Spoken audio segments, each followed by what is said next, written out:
నమస్తే రమ్మగారు. నమస్తే జయ. రమ్మగారు ఏదన్నా మంచి స్టోరీ చెప్పండి రమ్మగారు.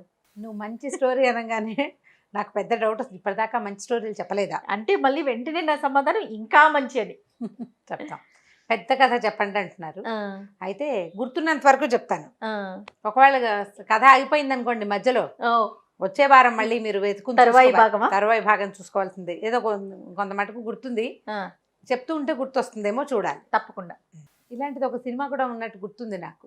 అవునో కాదు, ఎన్టీ రామారావు గారి తాలూకు ఒక సినిమా, ఒక పాత మనకి జానపద కథల సినిమాలు చాలా వచ్చినాయి. ఎన్టీఆర్ గారు, కాంతారావు గారు, బోల్డ్ సినిమాలు ఉండేవి. అలాంటి కథలాగా అనిపిస్తుంది, ఇంట్రెస్టింగ్గా ఉంటుంది. ఒక ఊళ్ళోనట ఒక దొంగ ఉండేవాడు, చాలా తెలివిగలవాడట అతను. అయితే ఏం చేసేవాడు, పట్టపగలే దొంగతనాలు చేసేసేవాడు అతను. పగటి చుక్క అనేవాళ్ళట అందరూ అతను. అయితే చాలా కాలానికి అతను కొంచెం లేటుగా ఒక కొడుకు పుట్టాడు. పగటి చుక్క కొడుకు రేచుక్క అనేవాళ్ళు. రేచుక్క పగటి చుక్క, నాన్న కొడుకు. అయితే ఏమైందట, ఏవో దొంగతనాలు చేసేవాళ్ళు. ఏముంది, నాన్న ఏం చేస్తే కొడుకు అదే చేస్తాడు కదా. ఆవు చేలో మేస్తే దూడ గట్టును మేయదు, దూడ కూడా అదే పని చేస్తుంది. పైగా ఇది వృత్తుల కాలం, ఈ కథాకాలము వృత్తులు. తండ్రి ఏ వృత్తిలో, కుల వృత్తుల కాలం. తండ్రి ఏ వృత్తిలో ఉంటే పిల్లలు ఆటోమేటిక్గా అదే వృత్తిలో ఉంటారు. సులువులు తెలుసుకోవటం, తేలిగ్గా కొడుకుని వెంబడి పెట్టుకుని దొంగతనాలకి వాటికి తీసుకెళ్ళేవాడు. అయితే ఇతను దొంగతనమే చేసేవాడే కానీ వీళ్ళ పక్కింట్లో కొన్ని బ్రాహ్మణ కుటుంబాలు ఉండేవాడు. అక్కడ ఏదో వేదాధ్యయనాలు అవి జరిగేవి. వాళ్ళ పని వాళ్ళది కదా. ఆ చదువుతూ ఉన్నప్పుడు వాళ్ళు చదువుతుంటే వినేవాళ్ళు వీళ్ళు. మన పక్కింట్లో సంగీతం వాళ్ళు ఉన్నారనుకో, మన సంగీతాలు వినేస్తూ ఉంటాం. అట్లా వీళ్ళు ఈ వేదాధ్యయనము, ఏదో పురాణాలకు సంబంధించిన కథలు, భీష్ముడు, అలా కొన్ని మంచి మాటలు వింటూ ఉండేవాళ్ళు. వాళ్ళకి తెలుసు అవన్నీ, కానీ వృత్తి మానుకోలే, వాళ్ళ పని వాళ్ళు చేసుకుంటూ ఉండేవాళ్ళు. అయితే ఏమైందట, ఒకసారి వీళ్ళిద్దరూ కలిసి ఏవో దొంగతనాలు చేస్తుండగా రేచుకన్నట్ట, నాన్న ఎన్నాళ్ళు ఇలా చిన్న కొన్న దొంగతనాలు చేస్తాము, రాజుగారి కోటకి దొంగతనం, కన్నం వేయాలి మనం, అక్కడ చేయాలి దొంగతనం. ఒక్కసారి దొంగతనం చేసి లైఫ్ సెటిల్ అయిపోవాలి, జీవితం తండ్రికి మించిన తనయుడు. అందుకని వాడు ఐడియా ఇచ్చాడు. ఐడియా ఇచ్చేసరికల్లా ఏం చేశారు, సరే బాగా ఆను తెలుసుకుని, మామూలుగా దొంగతనం అంటే ఎడాపెడా వెళ్ళిపోరు వాళ్ళు, రెక్కీ చేస్తారు కదా. ఇప్పుడు కూడా ఉంది ఆ రెక్కీ విధానం. వాళ్ళు రెక్కీ చేసి ఈజీగా వెళ్ళేందుకు కొన్ని మార్గాలు కనిపెట్టారు. కనిపెడితే వీళ్ళు ఏం చేసేవాళ్ళు అంటే, దొంగతనం చేయడానికి గోడకి హోల్ కొట్టేవాళ్ళు, కంత కొట్టేవాళ్ళు. ఈ రేచుక్క కొంచెం చిన్నపిల్లాడు, 18 20 ఏళ్ళు ఉంటాయి. అంటే పెద్దగా భారీగా వెడల్పుగా ఉన్నప్పటికీ ఒళ్ళు లేదు వాడికి. 20 ఏళ్ళ మగపిల్లాడికి ఏం పెద్ద ఒళ్ళు ఉంటుంది. నాన్న 50-55 ఏళ్ళ వాడు. ఆయన కొంచెం దృఢంగా ఉన్నాడు, లావుపాటి వాడు. అయితే వీళ్ళిద్దరు ఏం చేశారంటే, గోడకి కంత కొట్టారు, రాజుగారి కోటకి 5-6 కంతలు, 5-6 గోడలకి హోల్స్ కొట్టుకుంటూ పోయారు. లోపలికి వెళ్ళిపోయిన తర్వాత ఒక మూట దొంగతనం, ఏదో వజ్రాలు గిజ్రాలు అవి ఇవి, అంటే చిన్న వస్తువులకు ఆశపడలే వీళ్ళు. ఖరీదైన వస్తువులు చిన్నవి, వస్తువు చిన్నది, ఖరీదు ఎక్కువ. అట్లా ప్లాన్ చేసి మొత్తాన్ని దొంగతనం అయితే చేశారు.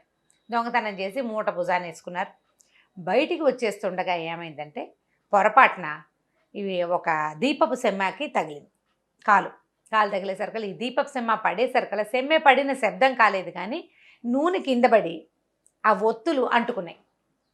అక్కడున్న ఒక కట్టెను అంటుకుని మంట వచ్చేసింది. ఎప్పుడైనా మనకి అరుపులు, చిన్న శబ్దాలు రాత్రిళ్ళు వినపడవు, కానీ అంటుకున్న వాసనలు అవి నిద్రలో తెలిసిపోతాయి. కాలుతూ ఉంటే వెచ్చదనం వచ్చేస్తుంది కదా. చుట్టుపక్కల ఎవరో ద్వారపాలకులు లేచారు, అమ్మో దొంగలు దూరారని అరిచి కేకలు పెట్టారు, నగారాలు మోగించారు, గంటలు కొట్టేశారు. గంటలు కొట్టేస్తే ఏముంది, మనకి బాగా ఊదేస్తారు, ఎవరో వచ్చారు లోపలికి ప్రవేశించారనే సంగతి తెలిసిపోయేందుకు వీలుగా నగారాలు బాకాలు అన్నీ మోగినాయి. సరే వీళ్ళిద్దరు నాన్న కొడుకు పరిగెత్తుకుంటూ పారిపోయేసరికల్లా ఏమైంది, ముందుకెళ్ళిపోయాక ఒక కంతలోంచి బయటకు వచ్చేసాడు కుర్రాడు. బయటకు వచ్చేసిన తర్వాత ఆఖరి కంతలోంచి నాన్న రావాలి అక్కడికి. ఈ అంతలోపల ఈ రాజభటులు ఏం చేశారు, గోడలకి కంతలు కొట్టున్నాయని చూసుకుని గోడ తాలూకు కంతల్ని పూర్తి చేయడంలో భాగంగా ఒక సిమెంట్ బస్తాని ఆ కంతకి అడ్డం పెట్టారు. కుర్రాడు సన్నగా ఉండి బస్తా అడ్డం ఉందని తెలుసుకోలేవాడు, దూరొచ్చేసాడు బయటికి. పిల్లాడు కదా. నాన్న దూరే టైంకి అతనికి ఇక్కడ దాకానే దూరింది, కింద భాగం పట్టల. సిమెంట్ బస్తా అడ్డం, మట్టి బస్తా అడ్డం వచ్చేసింది. ఆ చీకట్లో, ఆ కంగారులో లాగలేకపోయాడు. తల బయటికి వెళ్ళిపోయింది, శరీరం లోపల ఉండేసరికల్ రాజభట్లు దొరికాడని పట్టేశారు. పట్టేసేసరికల అన్నాడు, కోట గోడలు చిటివి పెద్ద ఏముండవు, సన్నగా ఉండవు, బాగా వెడల్పు ఉంటాయి. భుజాల దగ్గర రాసుకుపోతుంది, వాళ్ళు లాగేస్తున్నారు, మెడను పెట్టేస్తుంది. ఒరే నాయన దొరికిపోయామనుకో, నేను దొరికితే నువ్వని తెలిసిపోతుంది. ముఖం లేనిదే నన్నెవడు గుర్తుపడతాడు? ఇలాంటి దృఢకాయలు ఊళ్ళో బోళ్ళంత మంది ఉంటారు. సైనికులు వాళ్ళు అందరూ ఇవే పర్సనాలిటీస్ తోటి ఉంటారు, ఎంత భారీగా. ముఖం ఉంటే కదా కరెక్ట్గా మనిషి తెలిసేది. నాన్న ముఖం తెలిస్తే కొడుకు ముఖం ఆటోమేటిక్గా తెలిసిపోతుంది. మెడ నరికేసి పట్టుకెళ్ళిపోరా అన్నాడు. ఏం చేస్తాడు? గురువాజ్ఞ. అందుకని ఏం చేశాడు పిల్లాడు? ఏడుస్తూ మెడ నరికేసాడు నాన్న. ఒక గుడ్డమూటలో నాన్న తల మూట కట్టేసి పరిగెత్తుకుంటూ పారిపోయాడు. వీళ్ళు చూసుకున్నారు. చూస్తే ఏమైంది? శరీరం అచేతనంగా బయటకు వచ్చి వీళ్ళు పట్టుకున్నారు. అప్పటిదాకా గింజుకుంటున్నాడు. మెడ నరికేసరికల్లా ప్రాణం పోయింది, బాడీ చేతిలోకి వచ్చేసింది, వీళ్ళకి వచ్చేసింది. అమ్మో మెడ నరికేసాడు ఎవడా అని అడిగి లోపల కొంతమంది అట్టెళ్ళి చూస్తే శరీరం లేదు, తల లేదు, రక్తం కొద్దిగా కనపడుతోంది. మనుషులు పారిపోయిన గుర్తులు కూడా కనపడ్డాయి. దాంతో ఓరి వీడి తెంపరితనం, ఎంత తెంపరివాడు వాడు. ఇప్పుడు తెంపరివాడు నరికినవాడా నరికించుకున్నవాడా? ఇద్దరూ తెంపరివాళ్లే. వీడు నన్ను నరికేయమని చెప్పిన నాన్న ఘటికుడే. నరికి పట్టుకెళ్ళిపోయిన చిన్నపిల్లాడు ఎవడో కుర్రాడో కొడుకో శిష్యుడో తోడి దొంగో వాడు ఇంకా ఘటికుడు. కాబట్టి సరే ఏమనుకున్నారు? ఈ శరీరాన్ని ఊరంతా తిప్పండి, ఎవరో ఒకళ్ళు ఏడుస్తారు వీడి బాడీని చూసి, ఏడ్చిన వాళ్ళని పట్టుకుందాం. మరి ఎట్లా పట్టుకుంటారు ఆ శరీరంతో? ఒకటి లేదా అంత్యక్రియలు చేసేదాం. తల లేకుండా అంత్యక్రియలు చేయబడుతుంటే ఎవరు ఊరుకుంటారు? ఆ రోజుల్లో నమ్మకాలున్న కాలం కదా, కులవృత్తుల కాలం అంటే ఏమనాలి మనం? సత్యకాలం. ఇప్పటిది కాదు. ఇప్పుడు ఎవరు చావుబాటు చేస్తాడు, నానపోతే పీడ పోయింది అనుకునే రోజులు కూడా వచ్చినాయి మన కర్మకాలి. అప్పటి కాలం అది కాదు కదా. ఇప్పుడు ఈ బాడీ కోసం తప్పకుండా వాడు ప్రయత్నం చేస్తాడు. కోటలోకి వచ్చి 7 కంతలు కొట్టి లోపల నుంచి వజ్రాభరణాలు దొంగిలించి తన తోటి దొంగని తల నరికాడంటే వాడు మహాఘటికుడు, సామాన్యుడు కాదు. కాబట్టి శరీరం కోసం తప్పకుండా ప్రయత్నం చేస్తాడు. ఎక్కడ దొరుకుతారో చూద్దాం అని అనుకుని మర్నాడు పొద్దున ఏం చేశారు? ఒక ఎడ్ల బండి మీద వేసి ఈ బాడీని బయటికి పంపించారు. ఊరంతా తిప్పారు. ఈ పిల్లాడి నరికిన తల తీసుకుని బొల్లబోదిబమ్మని ఏడ్చాడు ఇంటికి వెళ్ళి. మరి తన తండ్రిని నరికేయాల్సి వచ్చింది. ఎంత ఘటికుడైనా వాడు పాపం తండ్రి కొడుకు కదా. ఏడ్చాడు బాగా. ఏడిస్తే వాళ్ళ అమ్మ కొడుకు ఇద్దరు కలిసి ఏడ్చుకుంటూ కూర్చున్నారు. సరే ఏం చేస్తాను నాన్న అంత్యక్రియల సంగతి చూడు అని చెప్పింది. అంత్యక్రియలు ఎక్కడ చేస్తాం? మన దగ్గర ఉన్నది తల, శరీరం వాళ్ళ దగ్గర ఉంది. ఎట్లా ఈ శరీరాన్ని తీసుకోవాలి? ఈ లోపల ఏమైంది?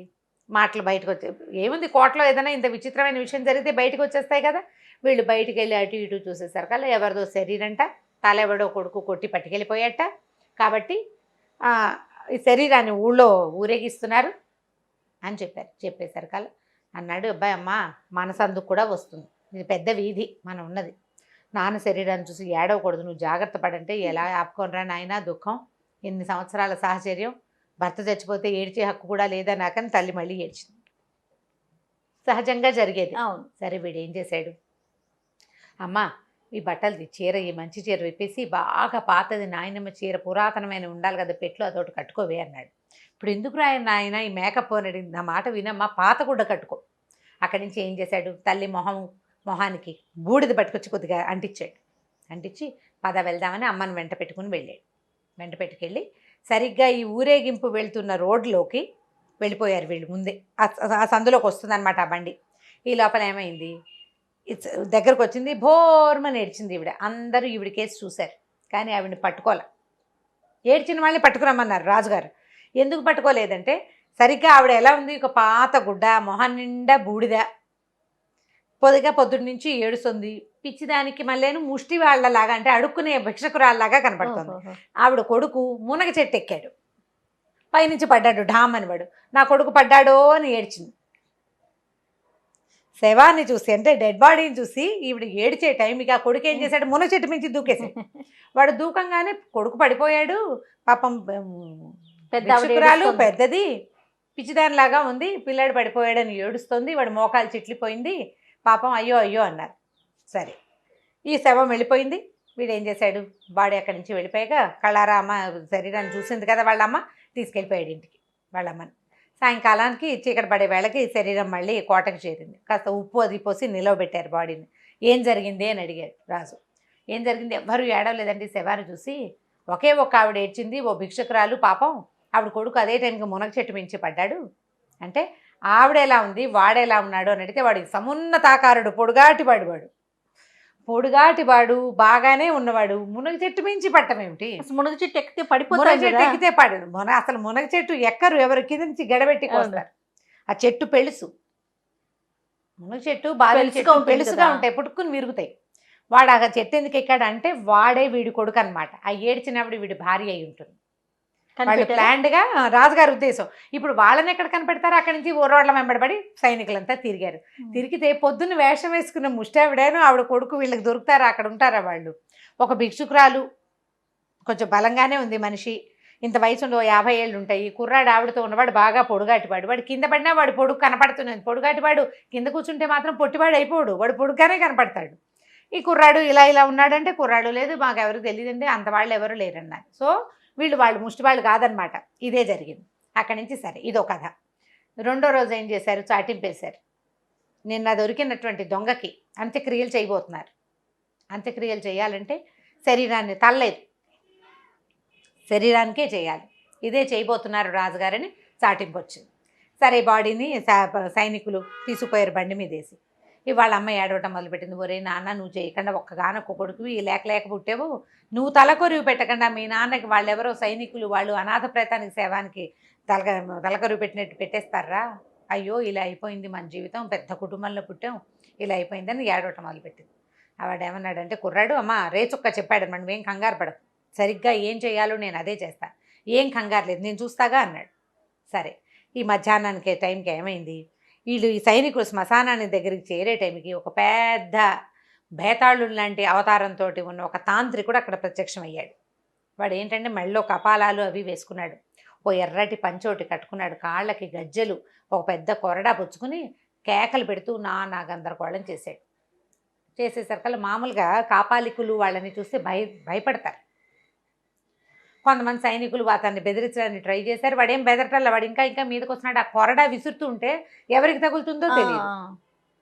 అలాంటి వాళ్ళని అరెస్ట్ చేయకూడదు ఆ కాలంలో. సన్యాసుల్ని కాపాలికుల్ని గౌరవించే రోజులు. దాంతో వీళ్ళు ఏం చేశారు, కొంతమంది తప్పుకున్నారు, కొంతమంది ఈ బాడీని లోపల తీసుకుపోయారు, శ్మశానంలోకి తీసుకెళ్లారు. అన్నీ పేర్చే టైంకి మళ్ళీ ఆ కాపాలికుడు అక్కడికి వచ్చేసి అందరినీ బెదిరించేసి అరిచి కేకలు పెట్టాడు. వాడి దగ్గర ఏవో చిన్న పొన్న సంచులు కూడా ఉంటాయి. మరి కాపాలికులు అంటే ఆ ఊళ్ళు ఈ ఊళ్ళు తిరుగుతారు కదా. ఈ సైనికులను అందరినీ అరిచి కేకలు పెట్టి అక్కడ నుంచి ఏం చేశాడు, పక్కన ఏదో చితి అవి మండుతుంటే అందులోంచి నిప్పులు తీసి వెదజల్లేశాడు వీళ్ళ మీదకి. దాంతో భయపడ్డారు. అరే ఉండండి రా, బయటికి వెళ్ళిపోదాం, ఎక్కడికి పోతుంది, బాడీ మెళ్ళలేదు, తలకాయ లేదు, ఎవడొస్తాడు ఇక్కడికి? ఈ కాపాలికుడు గోళ అణిగాక అప్పుడు వచ్చి దహనం చేద్దాం అనుకున్నారు. వీడేం చేశాడు, తను తెచ్చిన సంచులేసి నాన్న తలని తీసేసరికి ఆ బాడీ మీద పెట్టేసి ఇంకో 2 పిడకలు పైన పెట్టేసి కామ్గా అది అంటించేసాడు. తనే చీత అంటించేసి బయటికి వెళ్ళిపోయాడు. వీళ్ళు కాపాలికుడు సద్దు అణిగింది అని లోపలికి వచ్చేసరికి చీత మండిపోతారు. అయ్యో వీడెవడో దొంగవాడిని ఎవరో అంటించేశారంటే, ఎవరో ఎందుకు అంటిస్తారు, వాడు కొడుకే చేస్తాడు. అక్కడి నుంచి మళ్ళీ రాజుగారి దగ్గరికి పోయారు సైన్యాధ్యక్షుడు, వాళ్ళు వీళ్ళు కలిసి. ఇంత ప్రయత్నం చేశామంటే ఎవడో ఒక కాపాలికుడు వచ్చాడు, నానాగోల అయింది, మేమందరం బయటకు వచ్చేసాము, ఈ లోపల వాడు అంటించేసి. అంటే కాపాలికుడే ఇతను కొడుకు. కాపాలికుడు ఎంత పొడుగున్నాడు, వాడు పొడుగట్టువాడు. ఇప్పుడు ముందు పడిపోయిన మునగ చెట్టువాడు పొడుగువాడే, ఇప్పుడు వచ్చిన కాపాలికుడు పొడుగువాడే, చువ్వలాగా ఉన్నాడు, పొడుగ్గా ఉన్నాడు. పోలికలు తెలుస్తున్నాయి కదా. అయితే సరే ఇవాళ తలకొరివి పెట్టాడంటే వాడికి నమ్మకాలు ఉన్నాయన్నమాట. వాడికి నమ్మకాలు ఎందుకున్నాయి? వాళ్ళ పొరుగున ఉన్న ఈ వేద పాఠశాల వల్ల వాడికి నమ్మకాలు ఉన్నాయి బాగా. నాన్న స్వర్గానికి వెళ్ళాలంటే అస్థి సంచయనం చేయాలి. సంచయనం చేయటం అంటే ఇవాళ కొరివి పెట్టాక రేపొద్దున అస్థికలు తీసి పాలు పోసి అస్థికలు తీసుకుంటారు. సంచయనం చేసి దాన్ని తీసుకెళ్ళి ఆ నదిలోనో సముద్రంలోనో ఎక్కడో కలిపితే ఆత్మ స్వర్గానికి వెళ్తుందని నమ్మకం. ఆ నమ్మకాలు వీడికి గట్టిగానే ఉన్నాయి. వాళ్ళ నాన్నకి ఉన్నాయి, పిల్లడికి ఉన్నాయి. ఇప్పుడు వాళ్ళ అమ్మాయి సరే నాయన ఎలాగోలా తలకొరి పెట్టావు, పోనీ ఈ పని చేసావురా, ఇవి ఏం చేస్తావురా, ఇవేలాగా అంటే ఇప్పుడు శ్మశానంలోకి వచ్చి ఇవి తీసుకెళ్ళాలి. ఎట్లా తీసుకెళ్తారు? సరే ఈ పూట ఆ రాత్రి గడిచిపోయింది. మర్నాడు ఇది జరగబోతోందని ఏం చేశారు, శ్మశానం చుట్టూతా చాలా కాపలా పెట్టారు. ఎంత కాపలానో, ఇంత కాపలా పెట్టిన తర్వాత ఏం చేశారు, తల్లికి ఒక కళ్ళు అమ్మాయి వేషం వేసేసాడు కొడుకు. అమ్మ రాజభటులు ఉంటారు శ్మశానం దగ్గర, కళ్ళు ఇవాళ మా ఆయన చనిపోయిన రోజు అందరికీ ఉచితంగా కళ్ళు పోస్తున్నానని చెప్పి పక్కింటి వాడిని ఇద్దరిని తోడిచ్చాడు, మా అమ్మకి తోడుగా వెళ్ళండి అని చెప్పి. సరే పక్క వాళ్ళిద్దరూ ఏం చేశారు, కళ్ళు బాణాలు మోసుకుంటూ వచ్చి దారిపోయే వాళ్ళందరికీ ఫ్రెష్ కళ్ళు. అప్పట్లో కళ్ళు తాగటం నేరం, ఇప్పుడు ఉన్న కళ్ళు తాగటం నేరం కాదు కదా, అదేం పెద్ద జబ్బు చేయదు కూడా, ఆరోగ్యం అని కూడా చెప్తారు. సరే ఈ సైనికులు ఇక్కడ ఉన్న సైనికులందరూ ఆ కళ్ళు తాగడానికి అక్కడికి చేరారు. వీడు చల్లగా లోపలికి వెళ్ళిపోయి చేతికి అందిన అస్తికల్ని తెచ్చేసుకున్నాడు బయటికి. వీళ్ళు ఏం చేశారు, సాయంకాలం దాకా చూసారు, ఎవరు రాలేదండి అన్నారు. రాకపోవటం ఏంటి, వచ్చి తీరాలి వాడు, ఇప్పుడు అస్థికలు ఉన్నాయో లేదో చూడండి అన్నారు. అస్థికలు అంటే వీళ్ళు చేతులు కదిపేసరికల్లా అంతా బూడిదే ఉంది, కానీ మెయిన్గా 2-3 అస్థులు దొరుకుతాయి, అవి ఏవీ లేవు. కానీ వీడు గమనించింది ఏంటంటే ముందే ఎవరో ఇందులో చేతులు పెట్టినట్టుగా కనపడుతుంది. అంటే వచ్చేసాడు వాడు, వచ్చాడు, తీసుకెళ్ళిపోయాడు. ఇది కూడా దొరకల. ఈసారి ఏమనుకున్నారు, సరే ఇప్పుడు ఇది చెయ్యాలంటే ఎవడో ఒక బ్రాహ్మణ్ణి పెట్టుకుని, పురోహితుడు ఎవరైనా కావాలి కదా, ఒట్టిగా వాడంతటి వాడు సినిమాటిక్గా కలపడు, ఒకడు ఉండాలి ఎవరైనా, ఎవరో ఒకళ్ళతోటి మంత్రం చెప్పించి ఈ అస్థికల్ని నదిలో కలుపుతాడు వాడు. మన ఊళ్ళో ఉన్న అన్ని నదుల దగ్గర కాపలా పెట్టండి. ఈసారి బాగా స్ట్రిక్ట్ అయిపోయేసరికల్లా సరే వీడు ఇంటికి వెళ్ళిపోయాడు కదా, కొడుగా వాళ్ళ అమ్మంది, నాయన ఇప్పుడు చాలా హడావిడైపోయిందిరా, నువ్వు బూడిదైతే నాన్నది పట్టుకొచ్చావు, కానీ నువ్వు ఏ రకంగా వీటిని నదిలో కలుపుతావు, ఇంత మటుకే చేయగలవు, మీ నాన్నకి ఇదే ప్రాప్తం, ఊరుకో, ఈ ఊరు వదిలిపెట్టి వెళ్ళిపోదామంటే ఇంత చేశా, ఈ ఒక పని నేను ఎందుకు మానేయాలి, వెళ్ళిపోదాం, వేరే ఊరు వెళ్ళాలంటే వెళ్దాం, కానీ ఇది చేసి తీరుతాను. సరే అక్కడి నుంచి ఏం చేశాడు, ఆ శ్మశానం నుంచి తెచ్చిన బూడిద ఉంది కదా, అందులో కాసి నీళ్ళు పోసాడు. ఒక చిన్న గిన్నెలో 2-3 చిన్న బొమ్మికలు లాంటివి దొరికినాయి వాడికి. వాటినేమో గుప్పెళ్ళతో పట్టుకున్నాడు. ఈ మిగిలిన నీళ్ళలో కొద్దిగా పోసేసరికల్లా బూడిద లూజుగా అవుతుంది కదా, ఒంటికి రాసేసుకున్నట్టు దాన్ని వాడు మొండితనం, తెంపర్తనం చూడు, చెయ్యాలంటే చేయాల్సిందేనమాట. అక్కడి నుంచి ఏం చేశాడు, ఈ నది తీరానికి వెళ్ళిపోయాడు వాళ్ళ అమ్మని తీసుకుని. వాళ్ళ అమ్మ పిచ్చివాడి తల్లి వేషాల్లో ఉన్నారు వాళ్ళిద్దరు. ఇప్పుడు అక్కడి నుంచి ఆ పిల్లాడిని పట్టుకుంటోంది, వద్దురా నాయన, నీళ్ళలో మునిగితే జలుబు చేస్తుంది, వద్దంటే కప్పలకి చేపలకి జలుబు చేయట్లేదు, నాకెందుకు జలుబు చేస్తుంది, నేను నీళ్ళల్లో మునుగుతానంటాడు. గేదెలు కూడా దిగుతాయి నీళ్ళలో, గేదెలు కూడా జలుబు చేయదు కదే అమ్మ, అందుకని నేను నీళ్ళలో దిగుతానంటాడు. అక్కడి నుంచి బాబు మా పిల్లాడిని పట్టుకోండి, వీడికి అసలు జబ్బండి, వీడు అసలు నీళ్ళలో దిక్కకూడదు, చెప్తే మాట వింటలేదండి అని ఒక 2-3 సైనికులకి చెప్పేసరికల్లా ఏ పోపో ఇక్కడి నుంచి, ఇక్కడ అసలు నదిలో ఎవరు దిగడానికి వీల్లేదు, మేము ఎవరో ఒక బ్రహ్మాండ నాయకుడి కోసం వెయిట్ చేస్తున్నామని వీడికి చెప్పారనమాట. వాళ్ళు ఎవరో ఒకడి కోసం చూస్తున్నాము, నువ్వు ఇప్పుడు నదిలో దిగడానికి వీల్లేదు, ఎగువకి వెళ్ళమని అక్కడి నుంచి తోలేశారు. అక్కడి నుంచి ఇంకో చోటకి వెళ్ళారు. 2-3 చోట్ల తిరిగేసరికల్లా ఓ పిచ్చి కుర్రాడు వాళ్ళ అమ్మ ప్రసిద్ధిని పొందారనమాట. 3-4 ప్లేసుల్లో తిరిగారు, అందరికీ తెలిసింది. అదే సరికల్లా ఏమైంది, ఒరే చీకటి పడే లోపల వాడు నీళ్ళలో దూకేస్తాడేమిటో, పాపం వాళ్ళ అమ్మ అసలే ఏడుస్తుంది, చూసుకోండిరా అన్నారు. ఒకళ్ళకొకళ్ళు ఆట వచ్చేసింది అనమాట, సరదా వచ్చేసింది వాళ్ళకి. ఆ రేచుక్క ఎవడో వచ్చేటట్టుగా లేడు, దొంగ ఎవడో వచ్చేలాగా లేడు. ఈ కనపడిన పిచ్చి కుర్రాడితోటి క్యాచ్ పట్టుకుంటామని ఇలా పిచ్చి ఆటలాడడం మొదలుపెట్టారు. వాడేంటి వీళ్ళని తన మాయలోకి లాగటమే వాడి ఉద్దేశం. సరే ఏం చేశాడు, బంతి ఆడదామని చెప్పి ఒక తుండుగుడ్డని ఉండ చుట్టి ఒకడి మీదకి విసిరాడు. నువ్వు నాకు వేగి నేను పట్టుకుంటానన్నాడు. ఇటు వేసి అటు వేసి చల్లగా నద్దాక తీసుకొచ్చేసాడు వాళ్ళని. ఈ లోపల ఏమైంది, గట్టిగా విసిరాడు, తుండుగుడ్డ పడింది, నీళ్ళల్లో పడిపోగానే అమ్మో నా తుండుగుడ్డ పడిపోయిందని ఒక్క ఉదుటన నదిలోకి దూకేసాడు వాడు కుర్రాడు. దూకేసేసరికల్లా అయ్యో నా పిల్లాడు దూకేస్తున్నాడు, చచ్చిపోతాడని వాళ్ళ అమ్మ కేకలు పెట్టింది. వీడు లోపలికి వెళ్ళిపోయి ఈ ఒక పాత చొక్కాలో చిన్న బొమ్మకలు వాళ్ళ నాన్నవి తీసుకెళ్లిన అస్తుల్ని జేబులో వేసుకుని ఉంచుకున్నాడు. ఆ జేబు చొక్కా ఖాళీ చేసేసాడు. అందులో వీడు ఒంటి మీద ఉన్న బూడిదంతా నీళ్ళలోకి వెళ్ళిపోయింది. ఒంటికి రాసుకున్నాడు కదా, అస్తుల నుంచి తీసుకొచ్చింది, అంటే నాన్న చితాభస్మాన్ని నీళ్ళలో కలిపేసేసరికల్లా వీడు నీళ్ళల్లోకి దిగి ఆ చొక్కా ఊడదీసేసరికల్లా వీళ్ళకి తెలిసింది వీడు పిచ్చిగా ఏదో వంగిగా గూనిగా లేడు. నదిలోకి వెళ్ళాక నటించలేకపోతారు మనుషులు. ఇప్పుడు నీ బయట ఉన్నప్పుడు వాడు వంగి ఇలా ఎలాగో గూనిగా నటిస్తున్నాడు పిచ్చి పిల్లాడిలాగా, నీళ్ళలోకి దిగేసరికల్ చొక్కా విప్పేసరికల్ వాడి శరీర దార్ఢ్యం కనిపిస్తుంది, దృఢంగా ఉన్నాడు, వాడు పిచ్చిగా లేడు. ఈ నీటిలో మునిగి లేచేసరికల్లా వాడు పొడుగ్గా కనపడుతున్నాడు. ఈ వచ్చిన సైనికుల్లో ఒరే వీడిని ఇంతే పర్సనాలిటీని ఎక్కడో చూసాం మనం, ఆల్రెడీ అనుమానం మీద ఉన్నారు. అంతే అక్కడి నుంచి నదిలోకి దూకి ఒడిసి పట్టేశారు వాడిని. నువ్వెవరు అసలు నీకు పిచ్చి కాదు, నువ్వు బాగానే ఉండవు, ఇందాకున్నట్టుగా ఇప్పుడు లేవు. ఇప్పుడు గూనివాడు బయట గూనుండి నీళ్ళలోకి దిగానికి గూని ఎలా పోతుంది వాడికి, వంకర టింకర నడక, అంతకు ముందున్న పిచ్చి చేష్టలు, నీళ్ళలోకి దిగేసరికల్లా వాడు ఒళ్ళు మర్చిపోతారు. ఒకటి అంత స్పృహ ఉండదు ఆ ఒక్క క్షణంలో, ఆ ఒక్క గ్లాన్స్లో రాజభటులు పట్టేశారు. వీడిని గట్టిగా పట్టుకుని వాడిని లేపేసరికల్లా వాళ్ళకి తెలిసింది వీడు చాలా గట్టి శరీరం కలిగిన వాడు, బాగా ఎక్సర్సైజ్డ్ బాడీ, వీడేమి మామూలు వాడు, మెతకవాడు, పిచ్చివాడు అది ఏమీ కాదు. వాడిని బయట పట్టుకొచ్చి నీ పేరేమిటని అదని ఇదని చేశారు. వాళ్ళ అమ్మని వెళ్ళిపోమన్నాడు, కానీ అమ్మని కూడా పట్టేసుకున్నారు వాళ్ళు.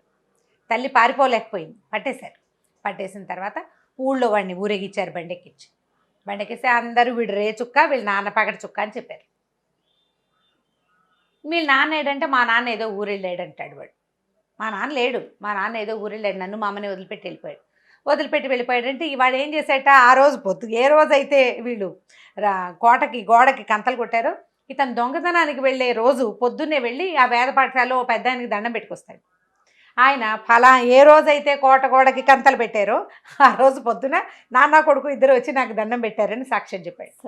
ఆ రోజు పొద్దున వచ్చి దండం పెట్టిన వాడు సాయంకాలం లేదు, మళ్ళీ వాడు దొంగతనం చేయలే. 3 రోజులు 4 రోజులు గడిచిపోయినాయి, వాడు ఎవరికీ కనపడలా.